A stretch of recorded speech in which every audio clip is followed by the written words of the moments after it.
안녕하세요. 삶의 지혜와 영적인 성장을 나누는 시간입니다. 오늘 우리는 믿음이라는 어쩌면 익숙하지만 가장 이해하기 어려운 주제에 대해 깊이 이야기 나누어 보려 합니다. 성경은 믿음이 없이는 하나님을 기쁘시게 할 수 없다고 말합니다. 바로 그 이유 때문에 우리는 눈에 보이는 대로가 아닌 믿음으로 살아갑니다. 오늘 이 이야기가 여러분의 마음에 작은 울림을 주고 삶의 새로운 용기를 불어넣기를 소망합니다. 이 메시지를 듣기 전 잠시 시간을 내어 구독과 좋아요를 눌러주신다면 이 귀한 말씀이 더 많은 이들에게 전해지는 통로가 될 것입니다. 여러분의 작은 클릭 하나가 어딘가에서 희망을 찾고 있는 한 영혼에게 하나님의 사랑을 전하는 귀한 도구가 될 수 있습니다. 여러분과 여러분의 가정에 하나님의 평강이 가득하기를 축복합니다. 많은 사람들이 기독교 신앙을 이야기할 때 예수님과 나의 관계에 대해 집중하곤 합니다. 물론 예수님과 나의 개인적인 관계는 신앙의 핵심이며 매우 중요합니다. 하지만 성경을 깊이 들여다보면 우리는 또 다른, 어쩌면 그보다 더 중요한 차원을 발견하게 됩니다. 그것은 바로 예수님과 우리, 즉 믿음의 공동체와의 관계입니다. 혼자 기도하는 시간도 강력한 힘이 있지만 여러 사람이 함께 마음을 모아 기도할 때 우리는 하나님의 마음을 더 깊이 만지고 있음을 느낍니다. 혼자 차 안에서 찬양을 부를 때도 큰 은혜가 있지만 수많은 형제자매들과 함께 한 목소리로 찬양을 올려드릴 때 그곳에 임재하시는 하나님의 영광은 비교할 수 없는 감동을 줍니다. 함께 모인다는 것에는 이처럼 특별한 힘이 있습니다. 그래서 오늘 우리는 앞으로 몇 주에 걸쳐 우리 교회가 하나님의 사람들이 어떤 가치를 추구하며 살아가야 하는지에 대해 나누고자 합니다. 이 시간을 통해 여러분 각자의 믿음이 굳건히 세워지고 나아가 우리 공동체의 믿음이 함께 성장하기를 간절히 기도합니다. 우리가 추구하는 첫 번째 가치는 바로 이것입니다. 우리는 누구인가? 우리는 믿음으로 충만하며 큰 꿈을 꾸고 모든 것을 거는 위험을 감수하는 자들이다.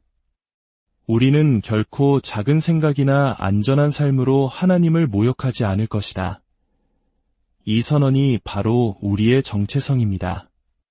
우리는 불가능한 것을 하나님께 구하고 기적을 베푸실 하나님을 믿으며 하나님께서 우리의 삶과 교회를 통해 우리가 상상하는 것 이상으로 놀랍고 풍성한 일을 행하실 것을 꿈꿉니다. 다음 세대가 그분의 영광을 알게 되도록 우리는 모든 일에 믿음으로 가득한 자들이 될 것입니다. 이 주제를 더 깊이 이해하기 위해 성경에 나타난 예수님의 두 가지 다른 반응을 살펴보겠습니다. 흥미롭게도 예수님께서는 2번이나 놀라셨는데 그 이유는 정반대였습니다. 첫 번째 이야기는 마가복음 6장에 나옵니다. 예수님께서 고향에 가셔서 가르치셨을 때 사람들은 그를 배척했습니다. 저 사람은 목수의 아들이 아니냐? 그가 어디서 저런 지혜를 얻었는가? 라며 수군거렸습니다. 성경은 이렇게 기록합니다. 예수께서 거기서는 아무 권능도 행하실 수 없어 다만 소수의 병자에게 안수하여 고치실 뿐이었고 그들이 믿지 않음을 이상히 여기셨더라. 여기서 이상히 여기셨다는 말은 놀라셨다는 의미입니다. 예수님은 그들의 믿음 없음에 충격을 받으셨습니다. 그들이 당신의 능력을, 당신이 누구인지를 믿지 않는 것에 대해 놀라셨던 것입니다. 두 번째 이야기는 누가복음 7장에 나옵니다. 당시 유대인들에게 멸시의 대상이었던 로마의 백부장이 등장합니다. 그의 사랑하는 종이 병들어 죽게 되자 그는 예수님께 사람을 보냅니다. 그리고 예수님을 만났을 때 그는 이렇게 말합니다. 주여 수고하시지 마옵소서. 내 집에 들어오심을 나는 감당하지 못하겠나이다. 다만 말씀만 하사 내 하인을 낫게 하소서. 그는 예수님께서 굳이 자기 집에 오시지 않고 그저 말씀 한마디만 하셔도 종이 나을 것이라고 믿었던 것입니다. 누가복음 7장 9절은 이렇게 말합니다. 예수께서 들으시고 그를 놀랍게 여겨 돌이키사 따르는 무리에게 이르시되 내가 너희에게 이르노니 이스라엘 중에서도 이만한 믿음은 만나보지 못하였노라 하시더라. 예수님은 한 번은 믿음 없음에 또 한 번은 위대한 믿음에 놀라셨습니다. 새해를 시작하는 이 시점에서 우리 자신에게 이 질문을 던져보았으면 합니다. 만약 예수님께서 지금 나의 믿음의 수준을 보신다면 과연 어떤 반응을 보이실까요? 당신이 하나님의 영광을 위해 도전하는 그 담대함에 놀라실까요? 아니면 아무것도 시도하지 않는 당신의 믿음 없음에 놀라실까요? 한 주 동안의 여러분의 삶을 한번 돌아보십시오. 지난 일주일 동안 하나님이 도와주시지 않으면 절대로 불가능했을 담대한 믿음의 발걸음을 내디딘 적이 있습니까? 여러분의 기도 생활은 어떠했습니까? 만약 하나님께서 지난주 당신이 드린 모든 기도에 예스라고 즉시 응답하셨다고 상상해 보십시오. 세상에 어떤 변화가 일어났을까요? 어떤 이들의 기도 응답으로는 암이 치유되고 한 아이가 새로운 가정에 입양되고 깨어진 부부관계가 회복되는 놀라운 일들이 일어났을지도 모릅니다. 그러나 어떤 이들에게는 아마도 먹는 음식이 축복받고 여행길이 안전했던 것 외에는 세상에 아무런 변화가 없었을지도 모릅니다. 어쩌면 아무런 기도도 드리지 않아 아무런 담대한 시도도 하지 않아 하나님이 놀라실 만한 믿음의 흔적조차 없었을 수도 있습니다. 하나님은 우리 교회가 그리고 우리 각자가 믿음으로 충만하며 큰 꿈을 꾸고 모든 것을 거는 위험을 감수하는 자들이 되기를 부르고 계십니다. 작은 생각이나 안전한 삶으로 하나님을 모욕하지 않는 자들이 되기를 원하십니다. 이제 여러분의 믿음을 세우고 하나님의 인도하심을 따르도록 격려할 3가지 믿음의 진실에 대해 나누고자 합니다. 첫 번째 진실은 이것입니다. 당신은 안전하게만 행동하면서 동시에 하나님을 기쁘시게 할 수는 없습니다. 히브리서 11장 6절은 명확하게 선언합니다. 믿음이 없이는 하나님을 기쁘시게 하지 못하나니 만약 당신이 모든 일을 당신 자신의 힘만으로 해낼 수 있고 하나님의 능력이 전혀 필요하지 않다면 당신은 믿음 없이 살고 있는 것입니다. 그리고 믿음 없이는 하나님을 기쁘시게 할 수 없습니다. 믿음의 여정은 때로 혼란스럽습니다. 어떤 순간에는 큰 믿음으로 충만했다가도 다음 순간에는 의심에 휩싸이기도 합니다. 보이지 않는 하나님을 따르는 것은 결코 쉬운 일이 아닙니다. 그래서 우리는 그것을 믿음이라고 부릅니다. 결과가 증명되지 않았기에 믿음이 필요한 것입니다. 베드로가 풍랑이 이는 바다 위를 걸어오시는 예수님을 보고 배에서 내렸던 이야기를 기억하실 겁니다. 그는 배 밖으로 나아가 물 위를 걷는 기적을 체험했습니다. 비록 잠시 후 바람과 파도를 보고 두려워하여 물에 빠졌지만 사람들은 그가 실패했다고 비난합니다. 그러나 기억해야 할 것은 배 안에는 그 첫걸음조차 내딛지 않은 11명의 제자들이 있었다는 사실입니다. 실패에 대한 두려움이 우리로 하여금 믿음의 발걸음을 내딛지 못하게 막는 경우가 너무나 많습니다. 하지만 종종 실패는 하나님을 발견하는 첫걸음이 됩니다. 실패에 대한 두려움 때문에 믿음의 발걸음을 멈추지 마십시오. 배 밖으로 나가봐야 무슨 일이 일어날지 알 수 있습니다. 두 번째 진실은 이것입니다. 당신에게 보장이 있는 한 당신은 믿음으로 행하고 있는 것이 아닙니다. 히브리서 11장 1절은 말합니다. 믿음은 바라는 것들의 실상이요 보이지 않는 것들의 증거니 여기서 핵심은 바라는 것들입니다. 아직 보장되지 않은 것, 우리가 소망하는 것들에 대한 확신입니다. 우리는 종종 하나님께 보장을 원합니다.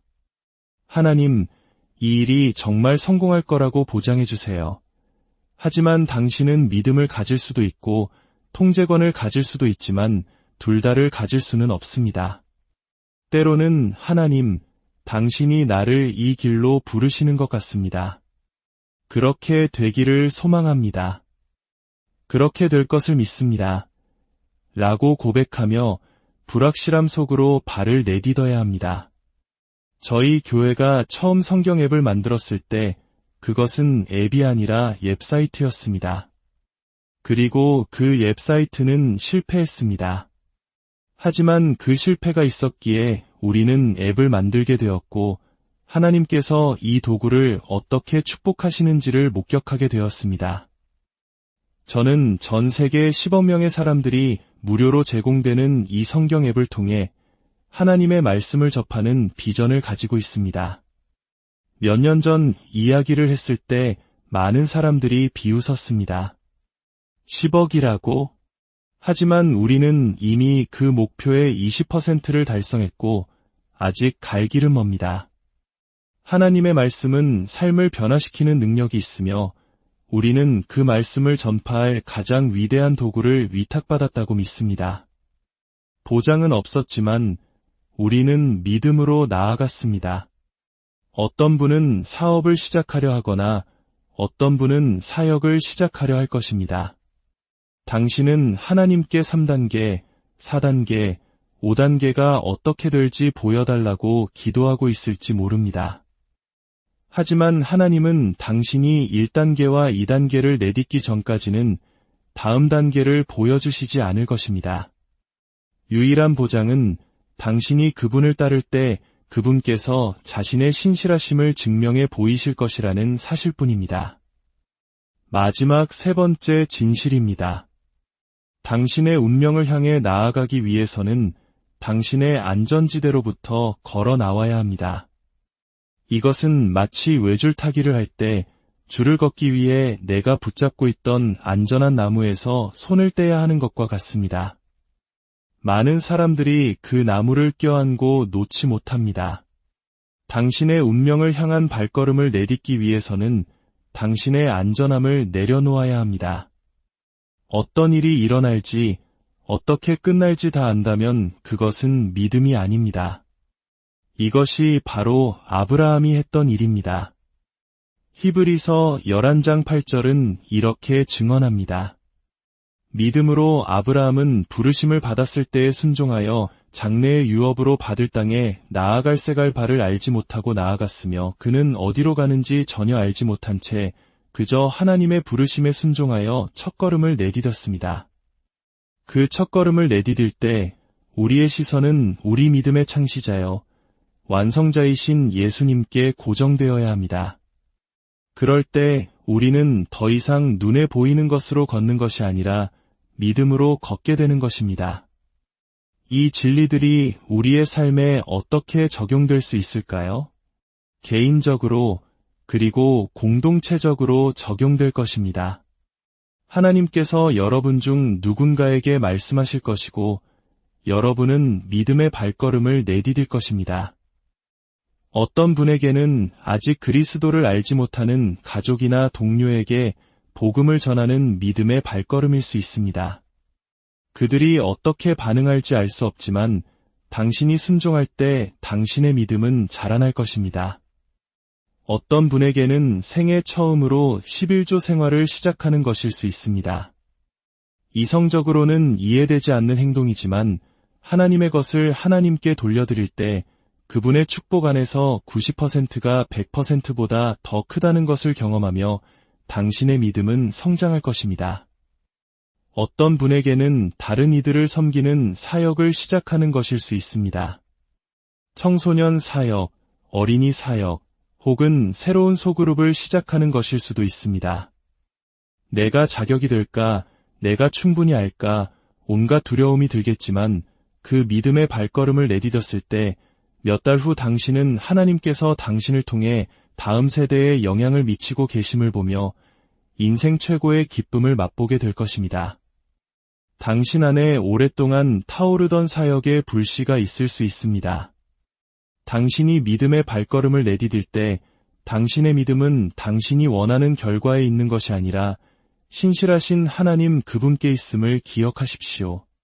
여러분의 믿음이 자라날 때 우리 공동체의 믿음도 함께 자라납니다. 그리고 우리는 깨닫기 시작합니다.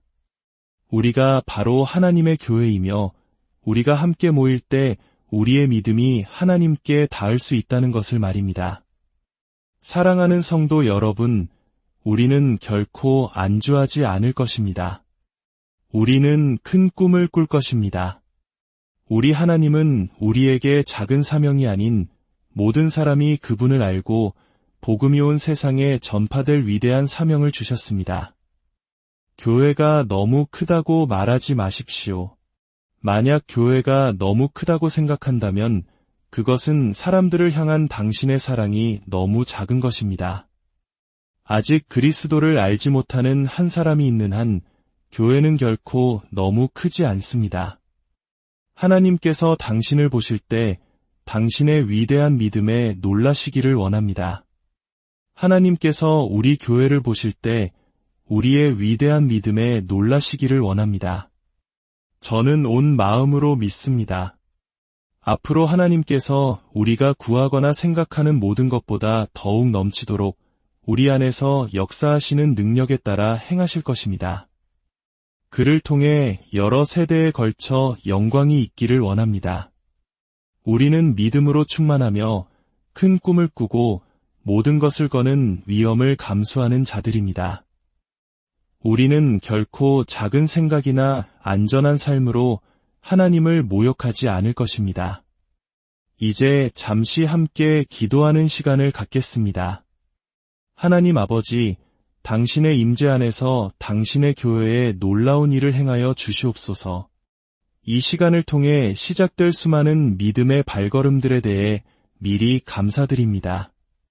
하나님, 자녀 양육의 어려움 속에서도 당신의 뜻이라면 믿음으로 순종할 부모님들을 축복하여 주시옵소서.